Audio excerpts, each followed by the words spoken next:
Assalamualaikum warahmatullahi wabarakatuh. Selamat malam semuanya. Perkenalkan, nama saya Galus Septianingrum dengan NIM 25061207459. Di sini saya akan membahas tentang involusi pertanian dan kemiskinan. Video ini saya buat untuk memenuhi tugas dari Bapak Meki Herlon SPMSI. Baik, materi pertama itu adalah konsep involusi pertanian. Nah, konsep ini terbagi menjadi 3 jenis, yaitu ada stagnasi produktivitas, fragmentasi lahan, dan keterbatasan teknologi. Nah, sebelum masuk ke materi tersebut, kita harus mengetahui itu apa pengertian dari involusi pertanian. Nah, involusi pertanian itu kondisi di mana perkembangan pertanian yang mandek atau artinya itu berhenti, di mana produksi bisa meningkat tetapi tidak bisa meningkatkan kesejahteraan petani karena harus dibagi ke lebih banyak orang.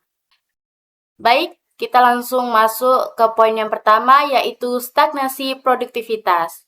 Nah, teman-teman pada tahu nggak apa itu stagnasi produktivitas?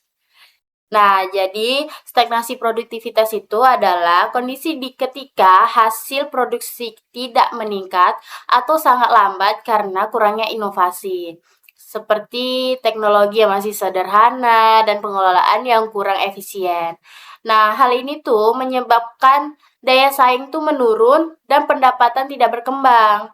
Selanjutnya kita masuk ke poin kedua, yaitu fragmentasi lahan.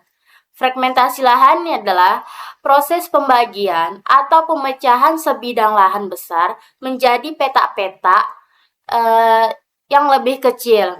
Nah, hal ini umumnya disebabkan oleh pewarisan, urbanisasi, atau konversi lahan pertanian. Nah, dampak dari fragmentasi lahan itu, yang pertama itu terjadi penurunan efisiensi pengelolaan, yang kedua itu ada penurunan keanekaragaman hayati, dan yang terakhir itu peningkatan resiko konflik penggunaan lahan. Baiklah, kita langsung masuk ke poin yang ketiga, yaitu keterbatasan teknologi. Keterbatasan teknologi ini meliputi resiko keamanan data, kesenjangan digital, atau akses internet atau infrastruktur. Yang ketiga itu ada keterbatasan teknologi. Nah, jadi keterbatasan teknologi ini meliputi keamanan data, kesenjangan digital. Kesenjangan digital ini contohnya tuh seperti akses internet atau infrastruktur. Selanjutnya itu ada kurangnya keahlian pengguna serta biaya yang tinggi. Nah, teknologi juga memiliki batasan fisik seperti sumber daya alam, ketidakmampuan AI dalam emosi atau etika, serta potensi kegagalan sistem yang berdampak langsung pada lingkungan. Baik, kita masuk ke dampak involusi terhadap pendapatan dan kesejahteraan petani. Nah, contohnya itu ada kemiskinan bersama di desa. Terus yang kedua itu ada kepemilikan tanah komunal makin kuat. Yang ketiga itu ada kesempatan kerja yang terbatas. Dan yang terakhir itu ada munculnya pola hidup tradisional yang tetap bertahan. Nah, kita bahas dulu ini yang poin pertama nih, kemiskinan bersama di desa. Nah, jadi teman-teman, kemiskinan bersama di desa itu fenomena di mana petani ini membagi pekerjaan dan hasil yang terbatas kepada banyak buruh petani atau kerabat. Nah, dampaknya ini semua orang itu memiliki kesempatan kerja, tetapi pendapatan masing-masing menjadi sangat kecil. Selanjutnya itu poin kedua, yaitu kepemilikan tanah komunal makin kuat atau kompleks ya. Contohnya ini seperti tanah desa atau tanah ulayat. Nah, maksudnya itu seperti dalam beberapa kasus, hak milik komunal atau tanah desa atau adat tetap kuat karena menjadi benteng terakhir pertahanan ekonomi masyarakat hukum adat. Yang ketiga itu ada kesempatan kerja yang terbatas. Kita masuk poin yang ketiga, yaitu ada kesempatan kerja yang terbatas. Nah, contohnya ini seperti fragmentasi lahan. Jadi, lahan pertanian itu kan semakin terbagi, semakin menjadi kecil gitu ya kan teman-teman. Dan bisa membatasi ruang cukup mekanisasi dan memperkecil kesempatan kerja. Selanjutnya itu yang terakhir itu ada pola hidup tradisional tetap bertahan. Nah, pola hidup tradisional yang tetap bertahan ini seperti resistensi terhadap perubahan.